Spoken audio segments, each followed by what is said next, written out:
and welcome. Thank you for joining us. So, welcome back to Tired of the Crud Sports Radio, and we will just go ahead and get to it. The Week 5 National Football League action. Thanks for joining us, all you people out there who are tired of the mess in the secular sports media. We're tuning on to another edition of Tired of the Crud Sports Radio.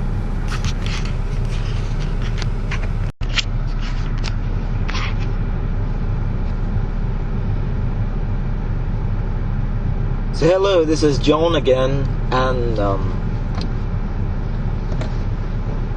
we are so uniquely privileged in order to be able to bring you this broadcast, and we're going to do today's show a little bit differently. It's going to be more of a how do we say it, laid back, spontaneous type of program today, and just kind of shooting more from the hip than we have in the past.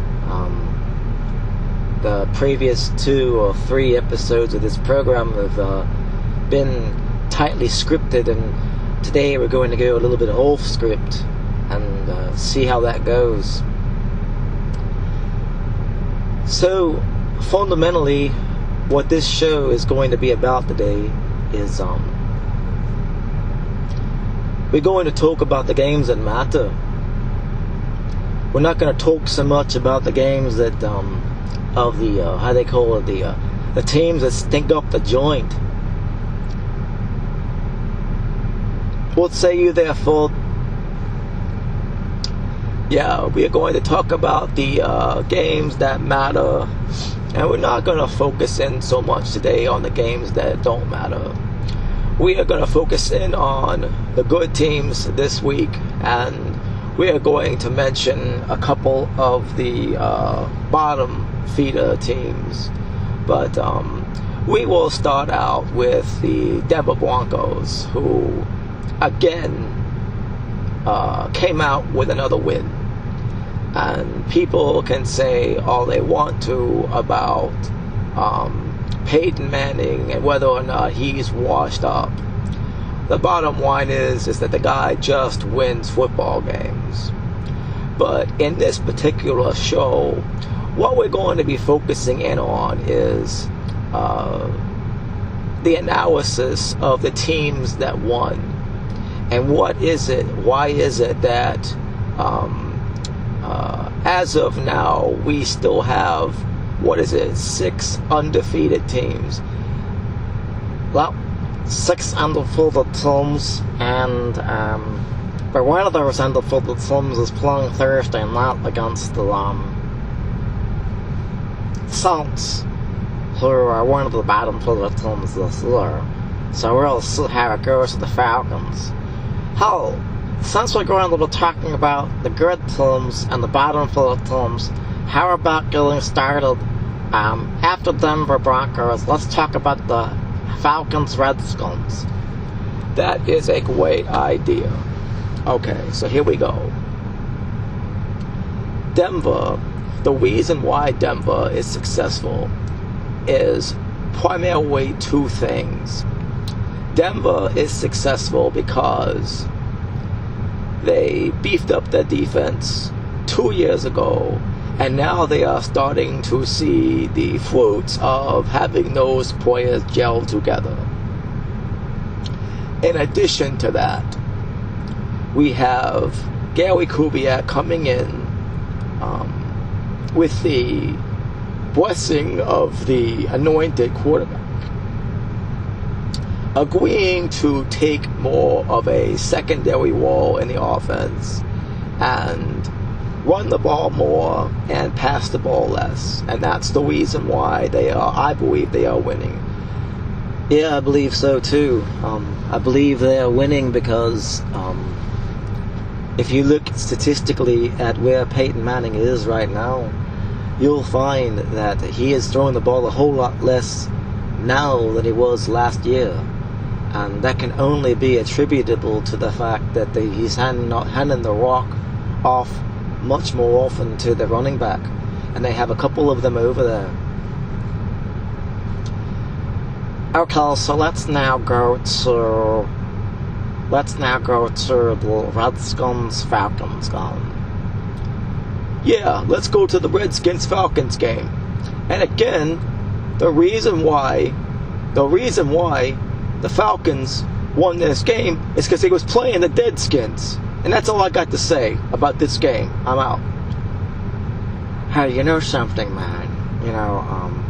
I just think, and if I interject here for just a moment here, that I have to agree with Tony that the Redskins seem to be getting better in some ways, and the only one way that they improved against the Falcons is the fact that they had all these stupid penalties in the first 4 games of the season, man. But then in this game, they actually managed to cut them out. But ultimately, was there any doubt at all that the Falcons were going to find some way to win this game? Because the Redskins were going to find some sort of way to shoot themselves in the foot. And did that not happen at all, man? Yeah.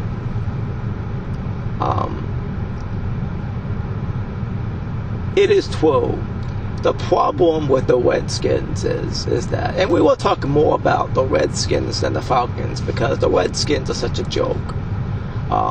Fundamentally, the Redskins is the same mess week in, week out, day in, day out, year in, year out. And the way you can tell a team is getting back to form is when you see measurable progress from one week to the next, where they improve on one side of the ball and the next week continue with that improvement while improving another side of the ball. And with the Redskins, they don't seem to get better anywhere. They either stay in neutral or they go backward. But this year, I think that you are seeing some signs of improvement in a couple of different areas. And this last week, again, as you said earlier, they did cut down a lot on the penalties. Yeah, they weren't really playing against a very good team. I knew the Falcons are undefeated and all, but honestly, the Falcons' offense, you could not ask for a more boring attack through the air. And the only thing that I think that they really have right now is Julio Jones. They have Matt Ryan, of course, and they have, as you call it, the, Devontae Freeman. He's a very good running back. But the one thing I'll say about him is that if you look at when he actually gets the ball, it's out in space. He takes a lateral pitch, or he goes on a swing zone run scheme in behind an offensive lineman where the right tackle is pulling, or whatever direction he's going in, that the tackle on the opposite side is always pulling to that side. And if you look at the majority of his runs, it's quite obvious that he doesn't really get touched very much. He doesn't get touched very much, and he's already 15-20 yards down the field. So I would be so bold as to say that it isn't really so much Devontae Freeman that's the star of this team, so much as it is the offensive line and the scheme that's working out well for them. And the defense is okay, but they just waited around and around and around for the Redskins to make some sort of catastrophic error, which of course you knew at some point in time they're going to do. That's why they're a terrible team. And they waited and waited and waited. And even though Cousins had a nice game in this game and continues to show steady improvement from week to week, it was only a matter of time before he screwed up.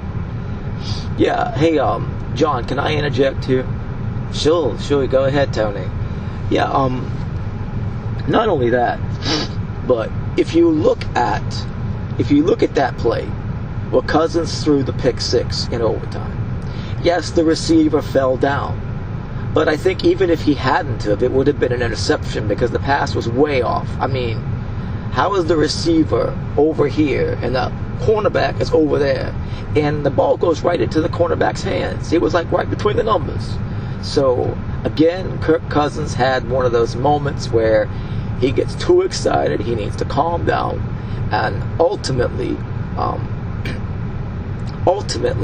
he needs to keep his head about it, because he totally forced that throw. And even if Ryan Grant hadn't have fallen down, it wouldn't have made much of a difference. It still would have been a pick six. Or maybe Grant would have tackled him.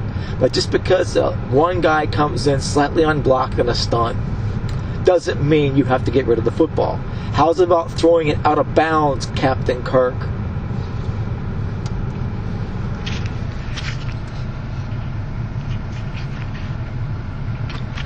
Alright, now we'll go into our first break and come back and talk about 3 more games, 3 more of the premier matches from week 5 in the NFL.